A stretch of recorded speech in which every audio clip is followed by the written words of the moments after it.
आइए कहानी एक्सप्रेस के साथ एक सफर पर, जहां हर स्टेशन पर मिलेगा आपको एक ऐसा अनुभव जो आपके दिल को छू जाएगा। आपके लिए है यह सफर। आप तैयार हैं? तो चलिए, यह सफर शुरू होती है।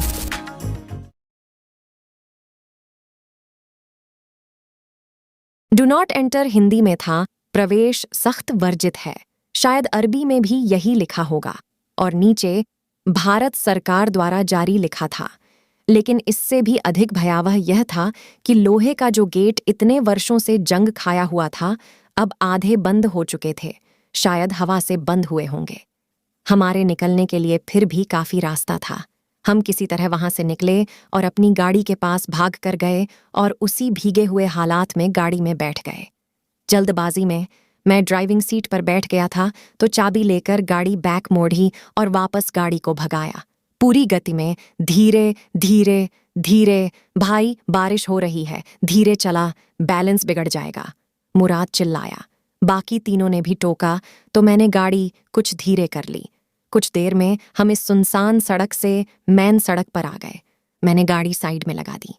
क्या हुआ? मेरे बगल में बैठे उमेश ने पूछा। कुछ नहीं, पैंट शर्ट एकदम भीगे हुए हैं, इसे उतार देता हूं, मैंने कहा। हाँ यार, तबीयत खराब हो सकती है, वैसे भी ये शुरुआती बारिश है, पीछे बैठे भावेश ने कहा, और उसने भी कपड़े उतार लिए। अबे साले, सब उतार देगा, कुछ तो छोड़ दे बदन पर, मुराद बोला। हम सब हंसने लगे। फिर सबने ही कपड़े उतार लिए और गाड़ी पीछे फेंक दिए। सभी अब आंतरिक परिधान में थे, मतलब अंडरवियर और गंजी बनियान में।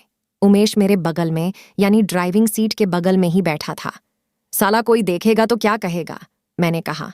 कमीने, पहले तो तूने ही उतारा था, लेकिन मुझे लगा तुम लोग नहीं उतारोगे, अब तो सबने उतार लिया, मैंने कहा और कार स्टार्ट कर दी।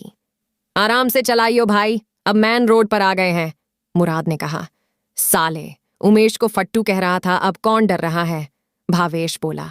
अबे तुम्हें कुछ दिखाना है, मुराद बोला। क्या दिखाएगा बे, भावेश मस्खरे अंदाज में बोला। साले, कभी तो सीधा सोचा कर, मुराद ने कहा। क्या दिखा अब, उमेश पीछे उनकी ओर घूम कर बोला। मैंने भी शीशे में देखकर बोला, क्या चीज है अब? मुराद पीछे फेंकी हुई अपने गीले शर्ट को वापस उठाया और उसकी जेब से कुछ निकालने लगा। मैं कार तो चला ही रहा था, साथ ही साथ मैं शीशे में भी उसे देख रहा था। अरे ये क्या है, कहां से मिली तुझे ये? ओह नो, मैं एकदम अचंभित होकर चिल्लाया। अचानक मैंने गाड़ी रोक दी। पीछे से कुछ बाइक वालों ने भी ब्रेक ली और बगल से होकर निकले। कुछ ने तो शायद गालियां दी होगी कि अभी एक्सीडेंट हो जाता। अबे क्या कर रहा है बे, सब चिल्लाए। मैंने गाड़ी स्टार्ट की और थोड़ी दूर ले जाकर साइड में लगा दी। मैंने गाड़ी साइड में लगाई और मुराद से चिल्लाता हुआ पूछा, कक, कहां से मिली तुझे ये? क्यों, तू ऐसे पागल क्यों हुआ जा रहा है? क्या हुआ, कपड़ा ही तो है, उसने कहा।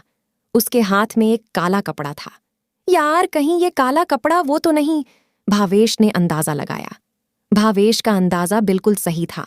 ये वही काला कपड़ा था जिसे उस रात उस लड़की ने चुन्नी की तरह ओढ़े हुई थी।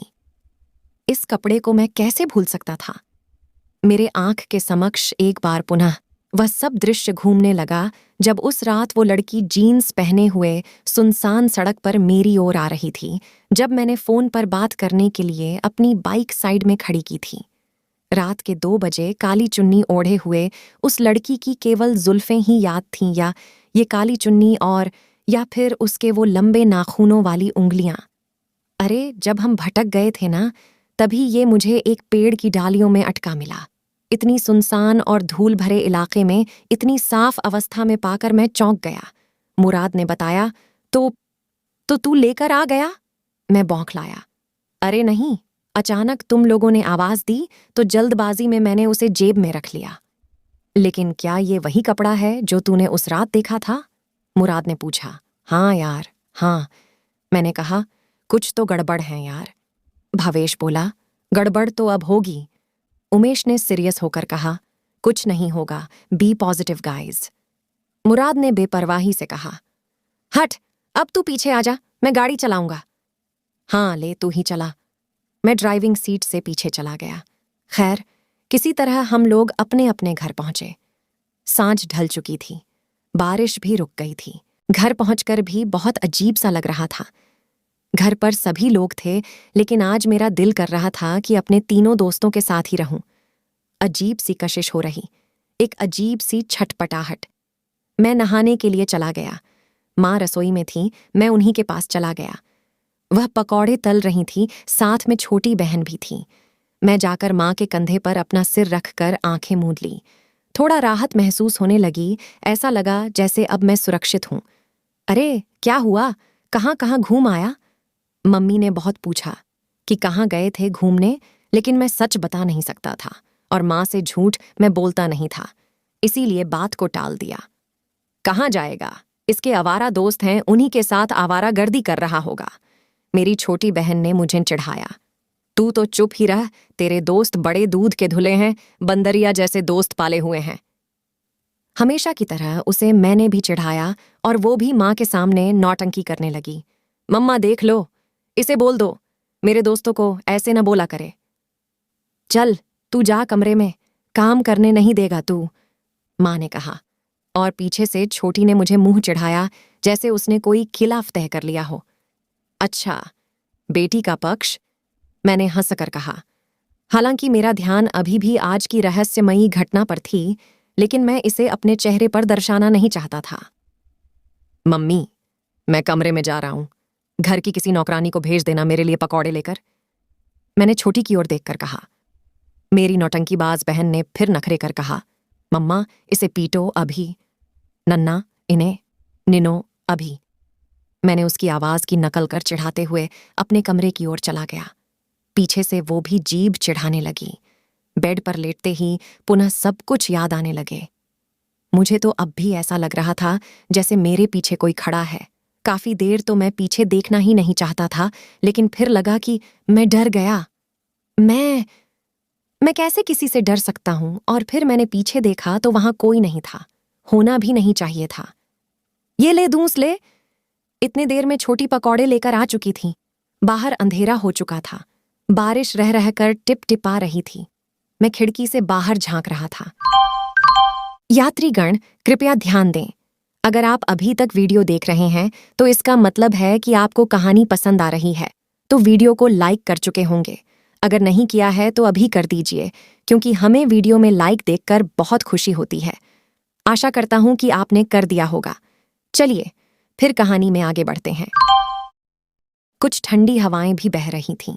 इस तरह के मौसम में पकौड़ों का अपना ही मजा होता है।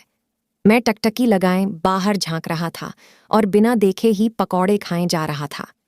मेरा ध्यान बार बार उसी कब्रिस्तान की ओर जा रहा था। वहां की जमीन, वहां के जंगल, वहां की अजीबोगरीब घटनाएं सब दिमाग में चल रहा था। वहां उस लंगूर जैसे किसी पशु की मर्मम हत्या। अभी तो बारिश में वहां कब्रिस्तान में भी कीचड़ बन गया होगा हर जगह। थोड़ी देर बाद सबने खाना खाया और सोने चले गए। मैं अपने कमरे में अकेला था, अतः मन में छटपटाहट सी थी। मैंने मुराद को फोन लगाया, लेकिन उसका फोन व्यस्त बता रहा था। फिर भावेश को लगाया तो उसका भी व्यस्त था। मैं काफी देर तक करवटें बदलता रहा। अंत में कब आंख लगी मुझे झात नहीं, और किसी तरह आज की रात बीत ही गई। अगला दिन अगली प्रातः हमेशा की तरह मैं ऑफिस जाने के लिए तैयार हुआ। आज मन कुछ हल्का था। कल का दिन बड़ा ही पेचीदा था। सुबह सुबह की हड़बड़ाहट में कल वाली घटना धूमिल हो रही थी, लेकिन ऐसा नहीं था कि भूल गया हूं। नाश्ता करने के बाद मैं ऑफिस के लिए निकलने लगा। मैंने अपनी बाइक के पास पहुंचा तो दंग रह गया। मेरे पांव तले जमीन जैसे खिसक रही थीं। तुरंत पसीना पसीना हो गया। मैंने देखा बाइक की सीट पर वही काला कपड़ा था, वही चुन्नी, लेकिन यह तो मुराद अपने साथ ले गया था। कहीं उन तीनों ने मेरे साथ मजाक तो नहीं किया? मेरे मन में ख्याल उमड़ा। कोई बात नहीं, अगर उनकी हिमाकत हुई ना, ये तो आज सालों को छठी का दूध याद दिला दूंगा। ऐसा सोचकर मैंने वह कपड़ा अपने बैग में रख लिया और ऑफिस के लिए निकल गया। ऑफिस में भावेश पहले ही आया हुआ था और थोड़ी ही देर में उमेश भी आ गया था। मैं उनका चेहरा निहार रहा था ताकि यदि उनकी शरारत रही होगी तो मैं पकड़ सकूं, लेकिन उनके चेहरे पर ऐसे कोई भाव नहीं थे। हमारा ऑफिस 3 मंजिला पर थी। चमचमाती कांच से बने हुए इस जगह से हम नेहरू प्लेस की भागती दौड़ती जिंदगी को देखा करते, जो हमारे लिए कोई बड़ी बात नहीं थी। वहां बहुत नीचे सड़क पर हजारों की संख्या में लोग इधर उधर भागते दौड़ते दिखाई देते, डीटीसी बसों के साथ अनेक अन्य वाहन। यकीनन वहां वाहनों का भयंकर शोर शराबा होता होगा, लेकिन यहाँ दूर ध्वनिरोधी कांच के पीछे बैठे हम लोग केवल इंसानों को बस भागते दौड़ते ही देख पा रहे थे। यही इंसानों की जिंदगी है। जब आप किसी शहर के ऊंची ऊंची मीनारों को देखते हैं तो कैसा लगता है? लगता है ना कि शहर में ही असली असली जिंदगी है। लेकिन कभी सोचा है ऐसी ऊंची ऊंची बिल्डिंगों में लोग क्या कर रहे होते हैं? जब आप नेहरू प्लेस जैसे किसी ऊंची बिल्डिंग में जाकर नीचे लोगों को देखेंगे ना, तो यकीनन आप भी सोचने पर मजबूर हो जाएंगे कि इंसान भी किसी कीड़े मकोड़ों से कम नहीं है। ये इंसान जो स्वयं को सर्वश्रेष्ठ समझने की गलत फहमी पाले हुए है। खैर, ऐसी बातें हमारे दिमाग में तभी आता है जब जीवन में कुछ अनियमित चल रहा हो। हम चारों का डेस्क भी एक साथ ही था, बस भावेश का केबिन कुछ दूर था। यह एक चार्टर्ड अकाउंटेंट फर्म थी, लेकिन साथ ही हमारी फर्म शेयर बाजार के काम भी देखती थी। थोड़ी देर में पूरा ऑफिस भर गया, सभी एक दूसरे को हाय हेलो कर रहे थे। मुराद अब भी नहीं आया था। अरे आज मुराद अभी तक नहीं आया? उमेश ने कहा।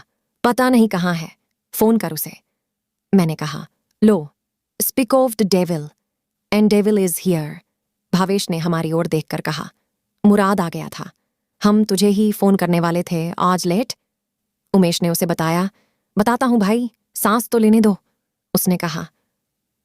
मेरे दिमाग में तो बस एक ही चीज नाच रही थी कि वो चुन्नी इन लोगों ने मेरे बाइक क्यों छोड़ दी थी। कल की रात कैसी कटी भाई लोग? उमेश ने हंसट कर पूछा।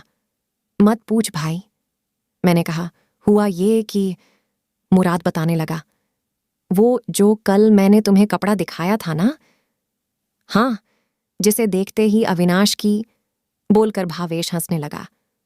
मुराद ने आगे बताया, यार मैंने वो कपड़ा रात को अपने दराज में रख दिया था।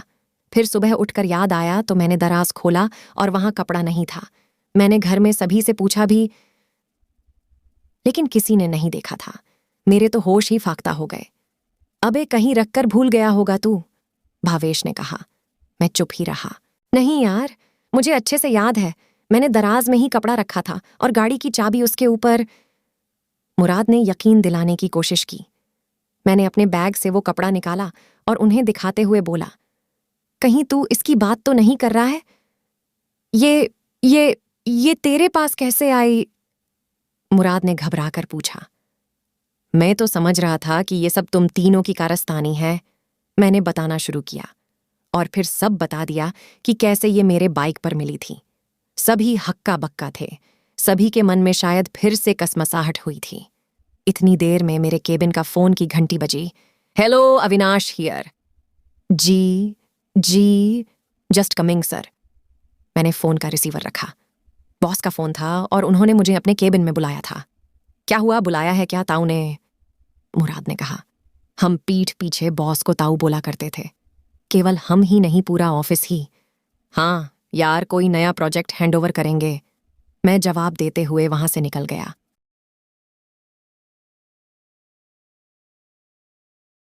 पूरी वीडियो देखने के लिए आपका बहुत बहुत धन्यवाद। अगर आपको हमारी कहानियां पसंद आ रही हैं तो वीडियो को लाइक करें और हमें आपकी मदद की बहुत ज़रूरत है। हमारे चैनल में सब्सक्राइबर बहुत कम है, तो हमारे साथ जुड़िए, हमारे चैनल को सब्सक्राइब करिए। इससे हमें और भी अच्छे अच्छे कहानियां बनाने के लिए मोटिवेशन मिलेगी और आप और बेहतरीन कहानी सुन पाएंगे। आप और भी बेहतरीन शानदार कहानियां सुनना चाहते हैं तो हमारे चैनल कहानी एक्सप्रेस को सब्सक्राइब करना ना भूलें। धन्यवाद।